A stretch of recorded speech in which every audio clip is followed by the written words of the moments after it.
Perezida Paul Kagame yageze i Gaborone muri Botswana mu ruzinduko rw'iminsi ibiri agiye kugira muri iki gihugu cyo muri Afurika y'Amajyepfo.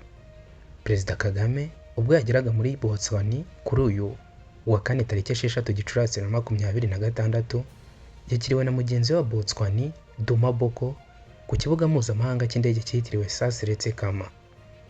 Byitezwe ko ku gicamunsi cyo kuri uyu wa kane tariki 6 Gicurasi 2026 Perezida Kagame na Perezida Boko baza kugirana ibiganiro bikurikiwe n'ibindi biza kugirirwa n'uruhande rw'abayobozi ba Botswana n'ab'u Rwanda mbere yo kugirana ikiganiro n'itangazamakuru.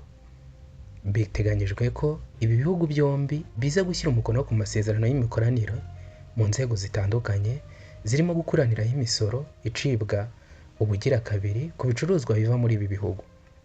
Byitezwe kandi ko hashyirwaho umukono ku masezerano yo gukuraniraho viza ijyana n'ubwikorezi bwo mu kirere, mu bukungu, ubucuruzi n'ishoramari.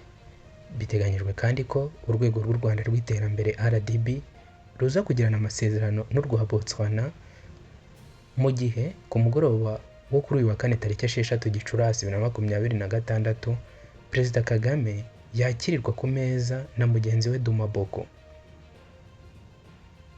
Ku wa gatanu tariki 7 Gicurasi 2026 Perezida Kagame azatembereza ikigo cyo Botswana gicuruza diyama kiri mu murwa mukuru Gaborone.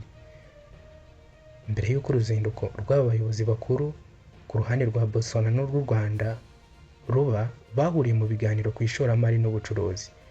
Ibi biganiro byahuje impande zombi byatangiye kuwa tariki 5 Gicurasi bikomeza no kuri uyu wa kane tariki 6 Gicurasi 2026.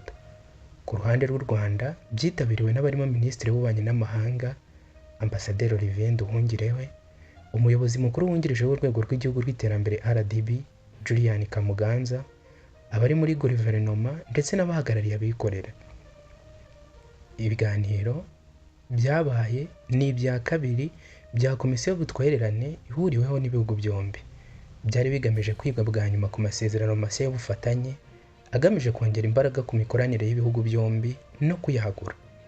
U Rwanda na Botswana bifitanye umubano uhamye. Bifatanya mu bucuruzi bw'amabuye y'agaciro, mu bya gisirikare, diplomasi, ubufatanye mu by'umutekano, ubuhinzi ndetse n'ishoramari ry'ahandi hatandukanye. Iyi ni Diary Insight Rwanda.